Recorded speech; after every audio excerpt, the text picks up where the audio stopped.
This is U.S. history. This is hopefully the last video that we'll be doing for the rest of the school year. So let's get right into it. Letter C, Nixon and Vietnam. De-escalation and expansion. Wait a minute, those sound like oxymorons. They shouldn't go together, but that's exactly what President Nixon's going to do. Recognizing the unpopularity of Johnson's policies in Vietnam, Nixon changed the direction of the war. He promoted something called Vietnamization. There we go, Vietnamization. Definition for this is Nixon's policy that reduced the number of American troops and increased the role of the South Vietnamese. So the idea of Vietnamization would be to make Vietnam fight their own war and have less U.S. involvement. Nixon will gradually reduce American forces in Vietnam from more than 500,000 people when he took office to fewer than 140,000 by the beginning of 1972. While he was reducing the number of American soldiers, Nixon took other steps that expanded the war. To force a peace upon North Vietnam, Nixon authorized raids into neutral Cambodia and Laos to destroy enemy bases. Remember the Ho Chi Minh Trail and the fact that the Vietnamese were using these neutral countries as bases to operate out of? Well, Nixon decided enough's enough. We are going to expand the war into these countries, into these areas. He approved massive bombings of North Vietnam and setting up mines and blockades across North Vietnam. Although Nixon's raids into Laos and Cambodia destroyed some enemy bases and strained the resources of North Vietnam, they did not end the war. In fact, with those two nations drawn directly into the conflict, the fighting was even more widespread. Number two, there was also dissent at home still over Vietnam. After Nixon's election, the anti-war movement subsided as protesters waited to see what the new president would do. As Nixon expanded the war, the protests were revived. 3 traumatic events at home further divided the country over the war. The first involved William Calley and My Lai. Lieutenant William Calley, head of C Company, which had recently dealt with many casualties due to Viet Cong enemies, led his men into the village of My Lai. The angry soldiers killed more than 300 apparently unarmed civilians whom they suspected of aiding the Viet Cong. Well, when news leaked of the massacre, the military investigated. There were a series of court-martials. Only Calley was convicted of murder. He received a life sentence in prison. It was later reduced to 20 years and then placed him under a mild form of house arrest. What was the public perception of My Lai? Americans were appalled that American troops could commit such a slaughter, but many sympathized with Calley.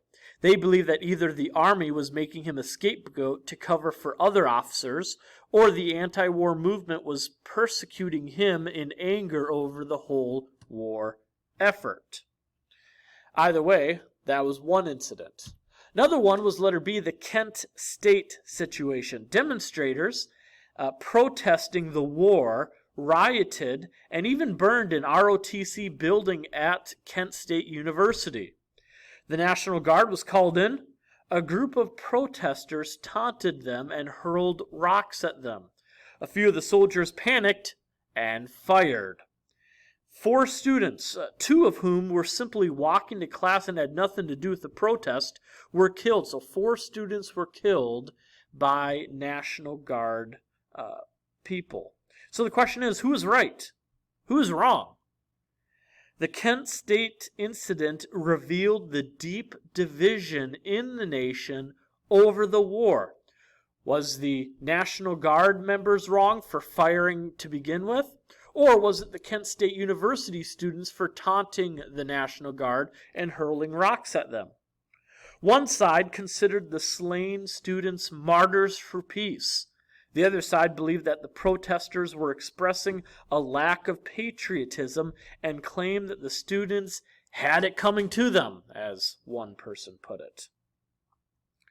Letter C, the third issue that came about during this time was the Pentagon Papers.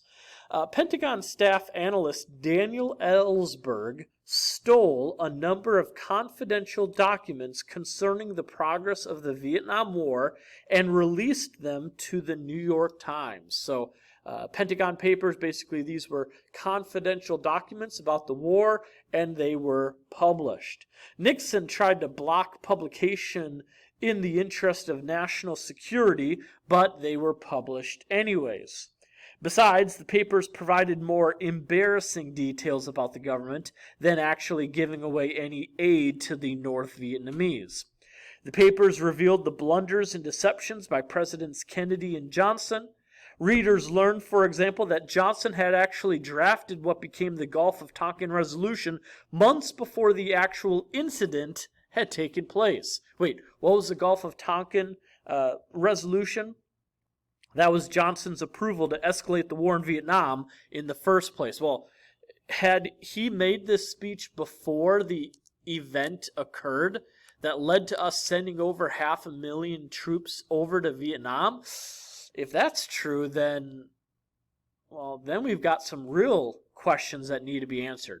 The war expose, battle over the right to know. Should Americans know? These revelations of government deceit prompted even more anti-war sentiment. Well, finally, we get what we want. Peace, or quote-unquote peace. In 1973, the Paris peace talks continue. While unpopular at home, Nixon's expansion of the war had taken its toll on North Vietnam. Constant casualties and bombings were draining the communist resources. While not near defeat, North Vietnam expressed interest in peace. Finally. In the Paris peace talks, the U.S. recalled its troops and North Vietnam released most U.S. POWs, prisoners of war. The U.S. gave South Vietnam huge amounts of arms to protect itself, but since North Vietnam still maintained troops and guerrillas in the South, Nixon hoped the threat that the U.S. would renew the war would be enough to keep the peace. But as Henry Kissinger stated, all the U.S. wanted was a decent interval between the removal of American troops and the fall of South Vietnam. So depending on how you look at it, either we truly thought that we could keep the peace because we would threaten a renewed war with North Vietnam, or you can believe the thought that we just wanted an excuse to get out to save face so that when South Vietnam fell, at least it wasn't on our watch, quote unquote. Well, what happened? Number 4. Let's finish up this Vietnam story. In 1975, North Vietnam conquered South Vietnam. Launching a massive offensive, South Vietnamese resistance collapsed with astonishing speed. Why did all of this happen? Where was the threat that America would get re-involved in the war? Well, Nixon was no longer in office. Watergate was the reason for that. Unfortunately, that's not discussed till next chapter. President Ford could not persuade Congress to act, and the South Vietnamese government was too divided and corrupt to withstand the attack. Vietnam was united in peace, finally, but it was under communism. Also, because of this, Laos and Cambodia will fall to communism. Is this proof that the domino theory was a reality? Remember the domino theory, Eisenhower's domino theory was if Vietnam fell, so would the countries of Southeast Asia. And it looks like Laos and Cambodia fell as well. For example, Pol Pot and the Khmer Rouge. Pol Pot was the man who took over Cambodia. He established his Khmer Rouge rule in that country. He probably led the worst atrocities in Southeast Asia. He slaughtered 1.2 million Cambodians, about 1/5 of the nation's population, and relief only came when Vietnam, another communist country, invaded Cambodia, toppling the Khmer Rouge and installing its own totalitarian rule. So in light of the aftermath of South Vietnam's collapse, was the domino theory justified? I'd say it was. Not fully. We didn't see all of the countries falling in Southeast Asia, but we did see some of them, so partly justified. Also, as a result of the Vietnam War, we see this being a period of isolation in the U.S. After Vietnam, a wave of isolation swept through the U.S. Citizens wanted no more Vietnam, which usually meant almost no commitment of any troops to fight anywhere for any reason. Also, Congress passed what became known as the War Powers Act. This act limited the president's power to use American troops abroad. Americans had become upset about how presidents had run the war on their own authority. On page 570, there is a pink box entitled The War Powers Act of 1973. Please read that box to yourself. Once you finish, please unpause the video and we will continue. I'm reading the last paragraph on page 570. Why did America lose in Vietnam? Liberal critics argued that given the unpopularity and corruption of the South Vietnamese government, the war was unwinnable. Communist domination was inevitable. Conservative critics, however, charged that an earlier commitment of larger forces or even an invasion of North Vietnam would have won the war. Only the half-hearted concept of limited war prevented victory. Conservatives also accused the American media of sapping American support for the war by unsympathetic and even distorted reporting. Such questions are, of course, ultimately unanswerable. What was certain was that the American people were deeply wounded by the trauma of the Vietnam experience and would not soon recover. Lastly, let's talk about the election of 1972. So the war ends in 75, so let's go back to 72. With Nixon's trip to China success and the de-escalation of the war in the headlines, Nixon's chances for re-election looked good.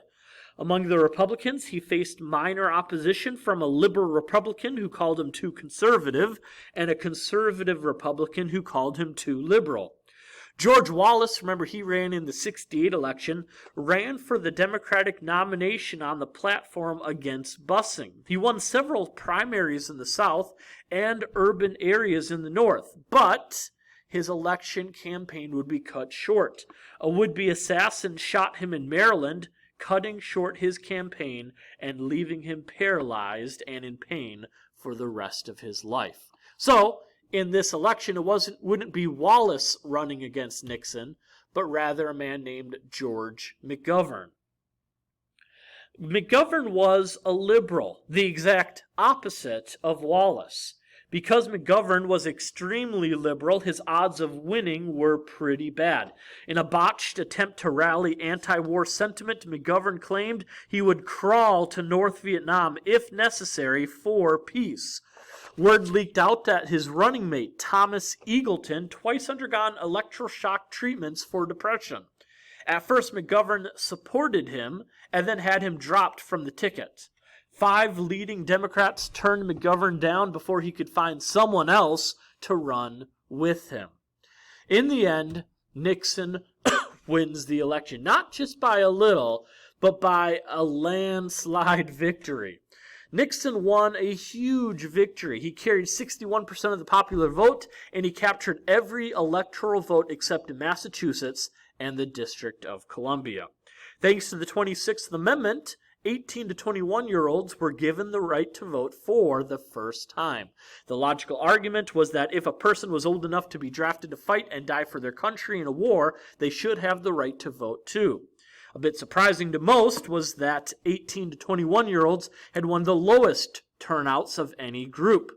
Nixon's grand victory will be short-lived. In 2 years, he will be discredited, hated, disgraced, and out of office. That's all that we have time for. Actually, that is the end of the notes. Please make sure that you take the Chapter 24 test. If you want to know more about U.S. history, ask your parents. We're close enough in history that they would have lived. Enjoy your summer. Be good, do good. Bye.